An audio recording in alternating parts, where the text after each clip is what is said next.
At Christmas, my sister stood up, pointed at my 12-year-old, and hissed, "We all know she's faking." Then her cousin snatched the wheelchair away and laughed, "Just get up and walk." I didn't cry. I made one phone call. 5 minutes later, the whole room fell silent. The dining room was too bright, the kind of bright that makes everyone's smile look pasted on. My daughter, Grace, sat in her dining chair at the table, knees tucked in close like she was trying to take up less space. My sister Tiffany pushed back from her seat so fast her napkin slid to the floor.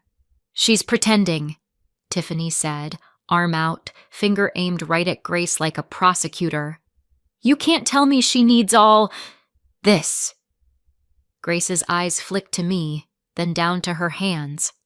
Across the table, Logan, Tiffany's 11-year-old, Grace's cousin, grinned like he'd been handed a script. He reached beside Grace, grabbed the wheelchair by the handles, and yanked it out of her reach with a quick, triumphant pull. "Come on," he laughed, dragging it backward. "Stand up, walk." I didn't argue. I didn't beg them to stop. I slid my phone out of my pocket, unlocked it with my thumb, and tapped one starred contact like it was muscle memory. The screen rang once, twice, and then a face appeared, close, calm, and absolutely not part of our family. At first, people tried to talk over it. Then the voice on my screen started asking questions, and 5 minutes later, the whole room fell silent. We'd gotten to my parents' place in Columbus a little early because Grace moves slower when she's tired, and I hate feeling rushed with her. Snow had crusted along the curb, and the front steps were slick. Dad came down a step to meet us, steadying Grace while I tipped the wheelchair up behind her. Then my dad, Mike, took the casserole dish from my hands with his usual big guy gentleness and said, "I got it, Nat." Inside, the house smelled like ham, cinnamon candles, and my mother's need to impress. Mom, Karen, had already set the table with the good plates, the ones we weren't allowed to touch when I was a kid. Grace lowered herself into the dining chair by the window, careful and practiced, and I parked her wheelchair beside her, angled so she could grab it without asking. Mom's eyes landed on the chair immediately. "Is that going to be right there?" she asked, like it was a muddy boot. "It's where Grace can reach it," I said, keeping my voice even. Grace tried a small smile. "I'm fine right now." "I know," I told her. "And we plan for not fine too." Dad cleared his throat, already trying to smooth the air. Okay. Food's almost ready." My mother didn't answer me. She just adjusted a place setting so she wouldn't have to look at the chair, and that was my first warning. Tiffany arrived late, of course, like the clock should have waited for her. The front door banged open and cold air rushed in, followed by her perfume and her laugh. "Merry Christmas!" she called, loud enough for the neighbors, then she swept into the dining room like she owned the floorboards. Madison, 13 and already skilled at eye-rolling, trailed behind her with her phone in her hand. Logan ran ahead, socks sliding on the wood, and skidded to a stop when he saw Grace's wheelchair parked beside the table. "Oh, you brought the chariot," he said, snickering. Grace's shoulders tightened. She kept her face neutral, but I saw her fingers press into her napkin like she was anchoring herself. Tiffany's eyes flicked to the chair and then to me. "We're doing the wheelchair thing again?" she said, like it was a themed accessory. "It's not a thing," I said. "It's what keeps her safe." Tiffany's mouth twitched like she'd tasted something sour. "Uh-huh." Mom laughed lightly, the way she laughs when she wants the moment to pass. "Let's just have dinner." Logan drifted closer to Grace's side of the table, hands hovering near the chair like it was a toy left out for him. And Grace pulled her feet back, instinctively guarding her space. Grandpa Howard, my dad's father, Grace's great-grandpa, sat at the far end, where he always sat, quiet and straight-backed in a cardigan that smelled faintly like aftershave. He wasn't frail, not really, just older in a way that made people talk around him instead of to him. He watched everyone come in, watched Tiffany take over the room without asking, watched my mother rearrange plates like she could rearrange reality. When I helped Grace scoot her dining chair in, Grandpa's eyes softened. "Hey, kiddo," he said, voice steady. "How's school treating you?" Grace's face changed immediately. She sat up a little. "Good. I got an A on my history test." "That so?" Grandpa nodded like that mattered, like she mattered. "Proud of you." Tiffany let out a short laugh. "History, sure. Must be nice to sit all day." Grandpa didn't look at Tiffany. He just kept his gaze on Grace, like Tiffany was background noise. "You been drawing lately?" he asked. Grace nodded. "I brought my sketchbook in the car." "Smart." He gave her a small wink. "Always have an exit plan." I felt my throat tighten, just for a second, because it sounded like a joke but didn't feel like one. Grandpa's eyes slid across the table to the wheelchair and then back to my face. It was the kind of look that said, "I see everything," and I knew he was taking notes. Dinner started the way it always did. My dad carving, my mom directing traffic, Tiffany narrating everyone's life like she had the official version. Grace ate slowly, careful with her energy, laughing at the right places so nobody could accuse her of being in a mood. Halfway through, Madison stood and angled her phone toward Grace. "Hold on," she said. "We need a picture." Grace blinked. "Okay." Madison frowned at the angle. "Can you stand? Just for a second. It'll look better if everyone's the same height." "I can't," Grace said quietly. Tiffany's fork paused midair. She looked up like she'd been waiting for that sentence. "Can't," she repeated, a little too bright. "Or won't." "Tiff," my dad warned, soft but firm. Tiffany ignored him.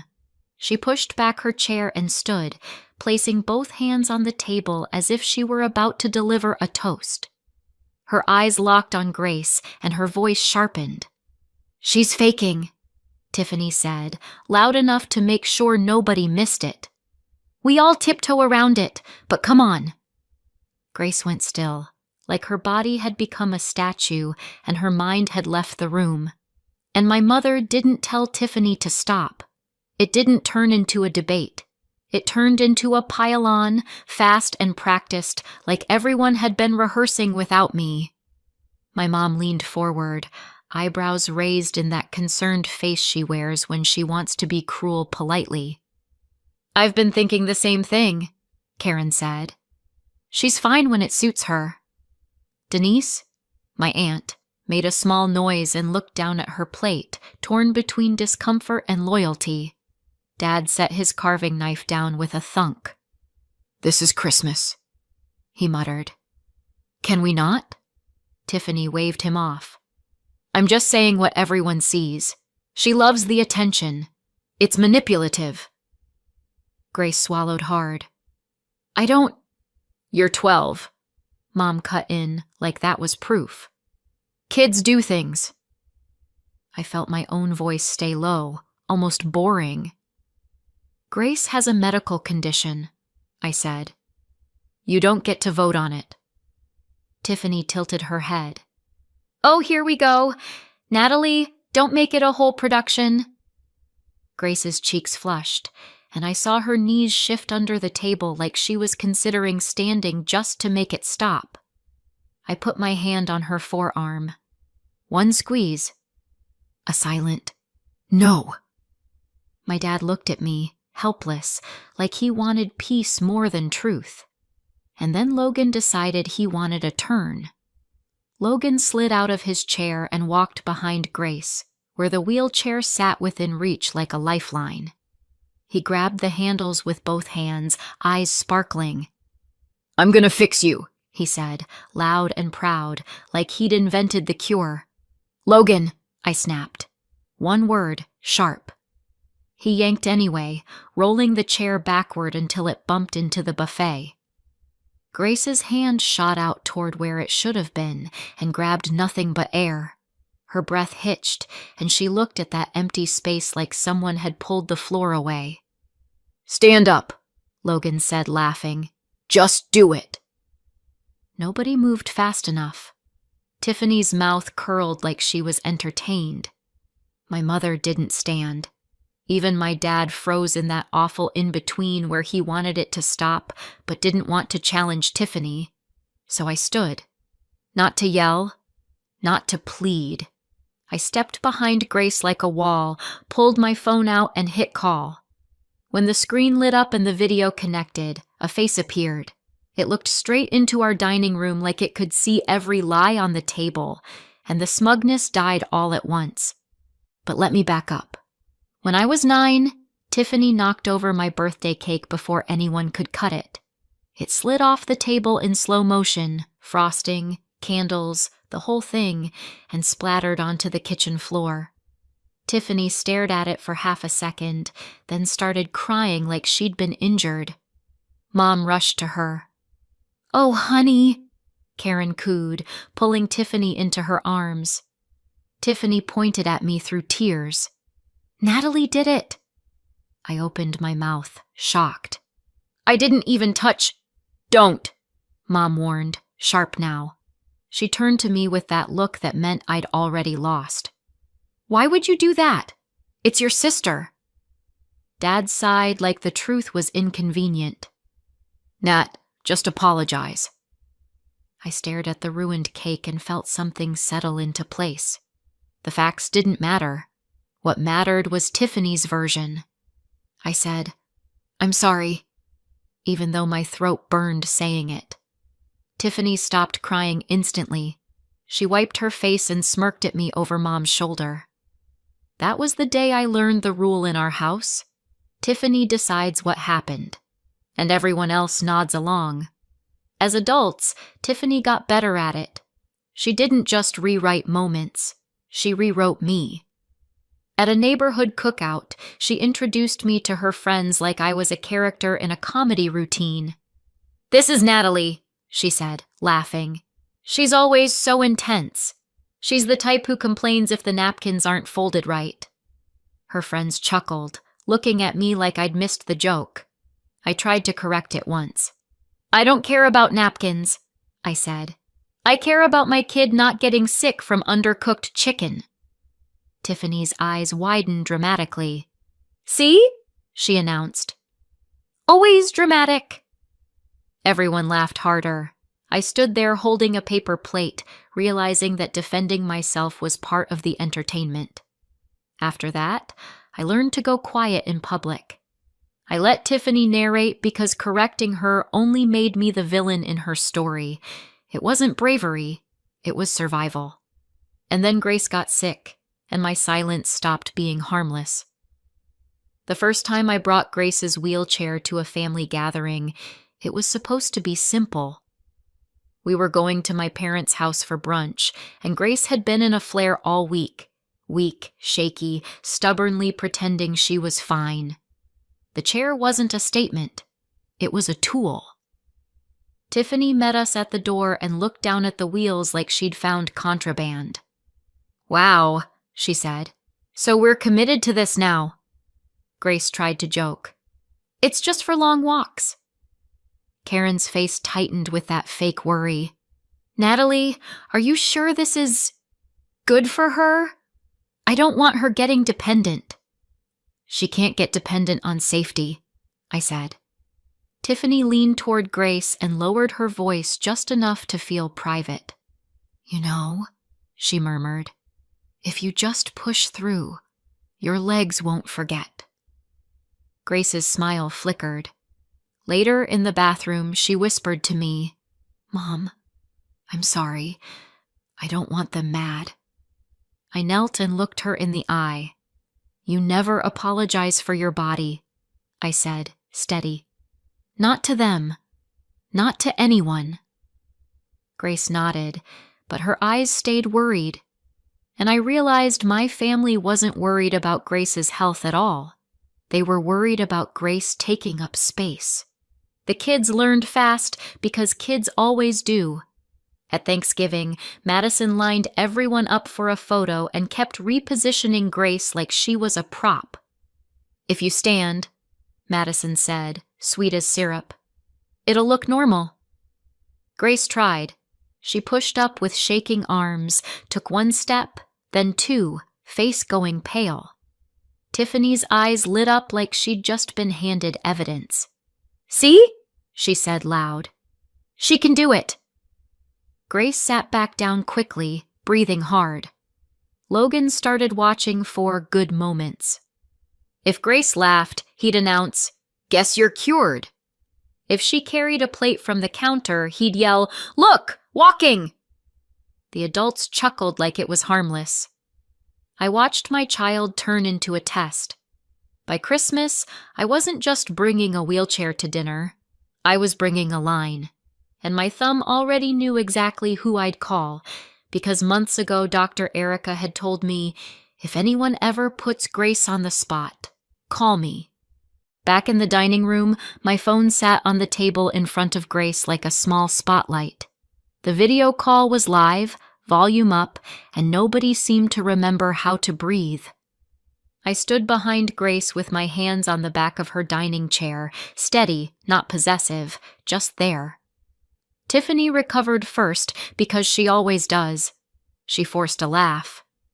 "Natalie, what are you doing? Are you seriously calling someone right now?" "Yes," I said. Karen's voice went thin. "On Christmas?" Grace stared at the phone screen, eyes wide, like she was afraid the person on the other end would also be disappointed in her. I leaned down and murmured, "You don't have to say a word." Grace nodded once anyway. "Permission." On the screen, the caller adjusted the camera, and a quiet, professional face came into focus. No smile, no family warmth, just attention. Tiffany leaned toward the phone like she could intimidate it. "Hi," she said, sharp. "Who is this?" The woman didn't answer Tiffany right away. Her eyes went to Grace first, then to me. "Natalie?" she asked calmly. I nodded once. "I'm here." The woman's expression didn't change, but the room did. The air shifted from smug to scared, and then she introduced herself. The woman on my screen spoke like she'd done this 1,000 times, calm, clear, impossible to derail. "Hello," she said. "I'm Dr. Erica. I'm Grace's doctor. I was expecting your call." My mother made a small sound, like a swallowed gasp. Tiffany's face tightened, the way it does when she realizes the audience changed. Logan's grin vanished, replaced by a kid's sudden fear of being in trouble. Dr. Erica's eyes flicked to Grace. "Hi, Grace," she said gently. Grace's voice came out small. "Hi." Dr. Erica looked back at the room through the camera. "Natalie tells me people are questioning your mobility aid tonight." Tiffany tried to laugh again, but it came out brittle. "Okay, wow. This is a lot." Dr. Erica didn't react to Tiffany's tone at all. She just waited, like silence was a tool she owned. When Tiffany didn't know what to do with that, she filled it with bluster. "It was a joke," Tiffany said quickly. "Kids mess around. Nobody's hurting anyone." Dr. Erica's gaze stayed steady. "Is the wheelchair currently out of reach?" Logan looked down at his socks. I answered, "Yes, Logan took it." Dr. Erica nodded once, like she'd just confirmed a lab result, and Tiffany started to realize this wasn't a family argument anymore. Dr. Erica's mouth curved into something that wasn't quite a smile. "Merry Christmas," she said. Then her voice went flat. "Now stop calling my patient a liar." The words landed like a dropped plate. Nobody laughed. Dad's hands went still on the edge of the table. Denise covered her mouth with her napkin, eyes shiny. Tiffany lifted her chin. "Excuse me? I didn't call anyone a liar. I said she acts fine sometimes." Dr. Erica didn't raise her voice. She didn't have to. "You called her fake," she said. "That's calling her a liar." Karen's cheeks went pale under her makeup. She opened her mouth, then shut it. Tiffany pointed at Grace like the phone could see her finger. "I've seen her walk," she said. "I saw it with my own eyes." "So," Dr. Erica cut in, clean and precise. "Yes," she said. "Sometimes she can take a few steps." Tiffany's face brightened like she'd won. "And that doesn't mean she's fine," Dr. Erica continued, same tone. "Fluctuation is part of it." The brightness drained out of Tiffany's eyes. Dr. Erica didn't pause long enough for Tiffany to recover. "You're using her best moments as evidence against her," she said, each word clear. "That's not logic. That's cruelty." Madison stared at the phone like she'd never heard an adult speak that directly before. Tiffany glanced around the table, searching for backup, but nobody moved. And for the first time all night, the story wasn't Tiffany's to tell. Dr. Erica shifted her gaze slightly, like she was addressing the whole table now. "When Grace has a good moment," she said, "she tries to act normal. She tries to keep up. She smiles so you don't look uncomfortable." Grace's throat bobbed. She didn't speak, but her eyes stayed locked on Dr. Erica's face. "I've watched her push herself so hard to look fine that she hurts herself afterward," Dr. Erica continued. "Pain later, so people are nicer now." My mother's hand trembled as she picked up her water glass. She didn't drink. Dr. Erica's voice stayed clinical, but her words cut. "She's 12, she said. "She's not manipulating you. She's surviving you." Tiffany's mouth opened, and nothing came out. Denise let out a quiet sob and wiped her face quickly, embarrassed to be the only one showing emotion. Dad's jaw clenched, a slow, late anger taking shape.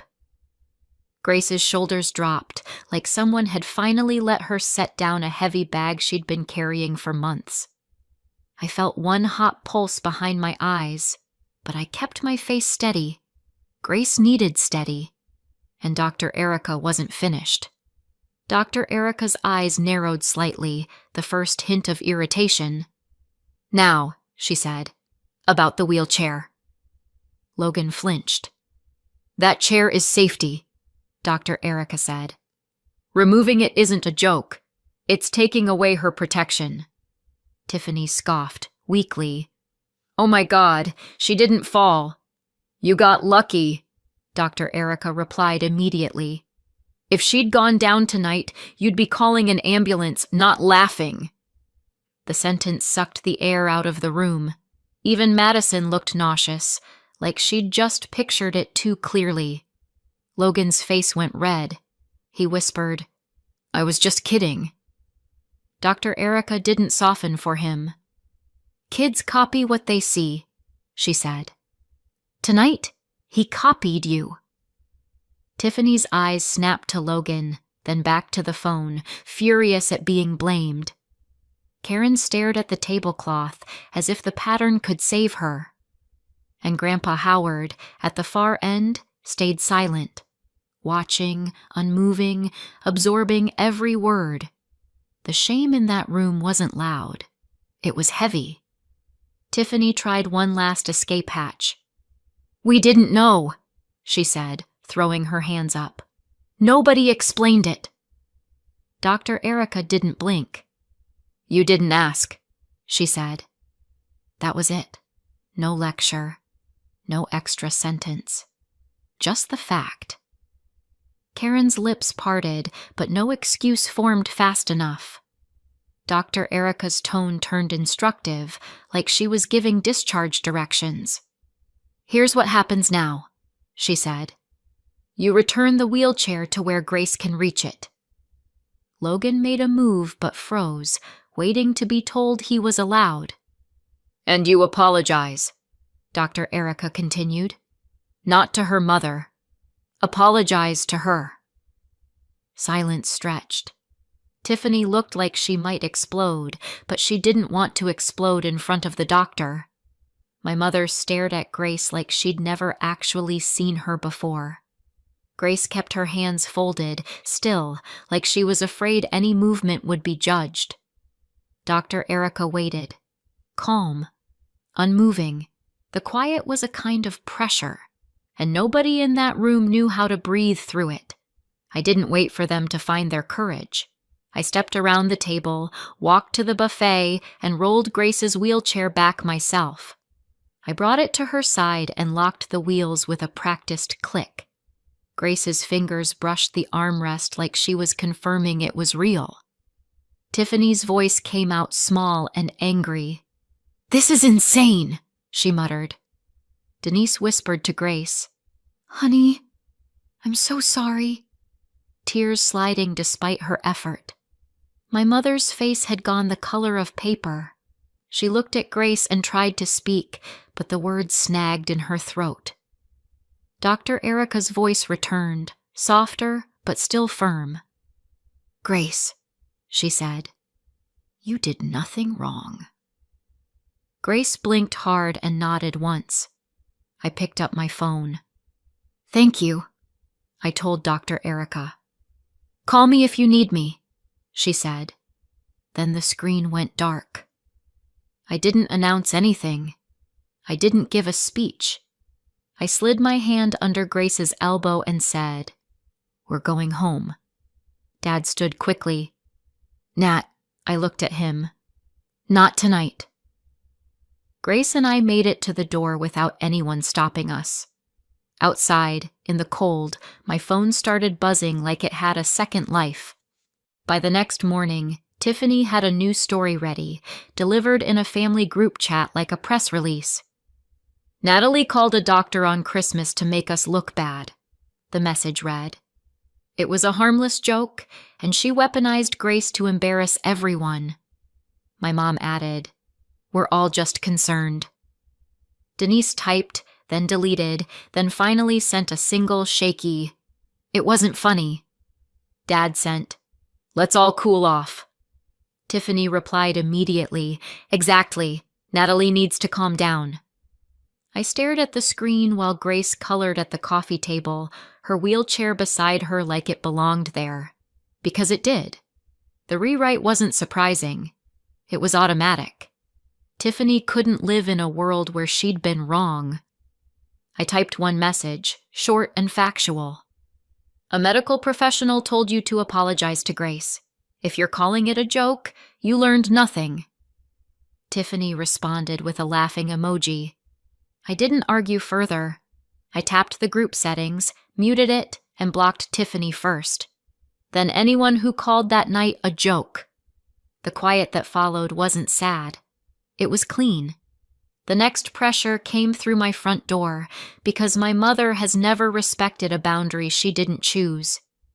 2 days after Christmas, Karen showed up on my porch with a tin of cookies like sugar could erase anything. I opened the door enough to step outside and close it behind me. "You're really doing this?" she asked, eyes wide. "Cutting off your family?" "I'm protecting my child," I said. Karen's voice sharpened. "Tiffany feels attacked. You made us all look terrible." "You made yourselves look terrible," I replied, still calm. "I just stopped you from doing it in private." Dad's car pulled up behind her, and he got out slowly, hands in his coat pockets. His eyes looked tired. "Nat," he began, the peacemaker again. I held up a hand. "If you want to see Grace, you can. Here, with respect. No commentary. No concern." Mom scoffed. "So now we have rules." "Yes," I said. "And if Tiffany contacts us again, or if you keep minimizing, the answer is no." Dad swallowed, then nodded once, small. "Okay," he said. I'll stop passing messages. I get it." Mom stared at him like he'd betrayed her. I didn't argue. I stepped back toward my door, and that's when my phone lit up with Grandpa Howard's name. I stepped inside, closed the door behind me, and answered. Grandpa's voice on the line was quiet, controlled, and sharper than I'd heard in years. "Natalie," he said. No greeting fluff. "I saw what happened." I leaned against my hallway wall and kept my voice low so Grace wouldn't hear everything. "Yeah," I said. "You did." "I also saw what didn't happen," Grandpa replied. "No one actually stopped it when it mattered. Not your mother, not your father. And Tiffany—" He exhaled through his nose, more anger than breath. "That woman humiliated a child." My stomach tightened. "They're rewriting it now," I said. "Like always." "I know," Grandpa said. "They tried it with me. Tiffany called yesterday to tell me you caused a scene." I almost laughed, but it came out dry. "Of course she did." Grandpa's voice dropped even lower. "Listen carefully," he said. "I'm not leaving a penny to people who humiliate a child." My hand gripped the phone harder. "Grandpa!" "I mean it," he cut in. "I'm calling my lawyer. You and Grace will be protected. Tiffany gets nothing, and neither will anyone who backed her by laughing, filming, or taking that chair. That includes Madison and Logan." I closed my eyes for a second, not from joy, just from the weight of it. "You don't have to do that," I said, even as part of me understood why he wanted to. "I do," Grandpa replied. "Because nobody else did anything when it mattered." Then he added, "Mark will set a meeting. You'll come." And I realized this wasn't just family drama anymore. It was paperwork. The lawyer's office smelled like coffee and printer toner, and the chairs were the kind that force you to sit up straight. Grandpa Howard sat at the small conference table with his hands folded, expression unreadable. Beside him was Mark, his attorney, a calm man with glasses and a stack of documents clipped into neat piles. Tiffany arrived 10 minutes late and walked in like she was owed an apology. Karen followed her, wringing her hands. Dad came in last, looking like he wished the floor would open. Mark nodded politely. "We're here to update Mr. Howard's estate documents," he said, "including setting up a trust for Grace, with Natalie as trustee." Tiffany laughed. "Okay. Why am I here?" Grandpa didn't look at her when he answered. "So you can't claim you didn't hear it," he said. Tiffany's smile faltered. "Hear what?" Grandpa's eyes finally lifted. "I'm changing my will," he said. "Natalie and Grace are protected and supported. You," he nodded toward Tiffany, "get nothing. And I'm not rewarding anyone who helped you humiliate that child by laughing, filming, or taking her chair." Karen gasped. "Howard, please!" Tiffany's face flushed deep red. "That's stealing," she snapped, pointing at me like she always does. "She turned you against me." Grandpa didn't flinch. "No," he said. "You did." Mark slid papers forward. "Mr. Howard has made his intentions clear," he said. "This is lawful, and it will be witnessed and filed." Dad finally spoke, voice small. "Tiff, stop." Tiffany spun on him, shocked. "Are you serious?" Dad didn't answer her. He looked at Grandpa, then at me, and gave a tiny nod like he was choosing a side for the first time in his life. Grandpa signed his name with a steady hand, and Tiffany realized her control didn't reach this table. 1 year later, Grandpa Howard was gone. The funeral was quiet, and so was our life afterward. Quiet in the way that feels safe, not empty. Grace and I didn't go to my parents' house afterward for the family gathering because we weren't family props anymore. We went home, made hot chocolate, and watched a movie with the volume up. A few months later, Mark called me with the final number once everything settled. The value of the trust Grandpa set aside for Grace. $517,640. I sat at my kitchen table, staring at the figure, not because it felt like a prize, but because it felt like Grandpa's last boundary, ink on paper. The money paid for consistent care, better equipment, and the kind of therapy schedule that didn't depend on me begging insurance every month. More than that, it paid for peace. With no constant invalidation, Grace stopped bracing for judgment. Her flare-ups got less intense. She started walking more on her good days because she wasn't wasting energy proving anything to anyone. We stayed no contact with Tiffany and anyone who called that night a joke. Dad visits us now, alone, and he doesn't comment on the wheelchair. He asks Grace about school and listens. Grace is almost recovered, so tell me, did Grandpa do the right thing, and did I do the right thing cutting them off? Let me know in the comments, and subscribe for more.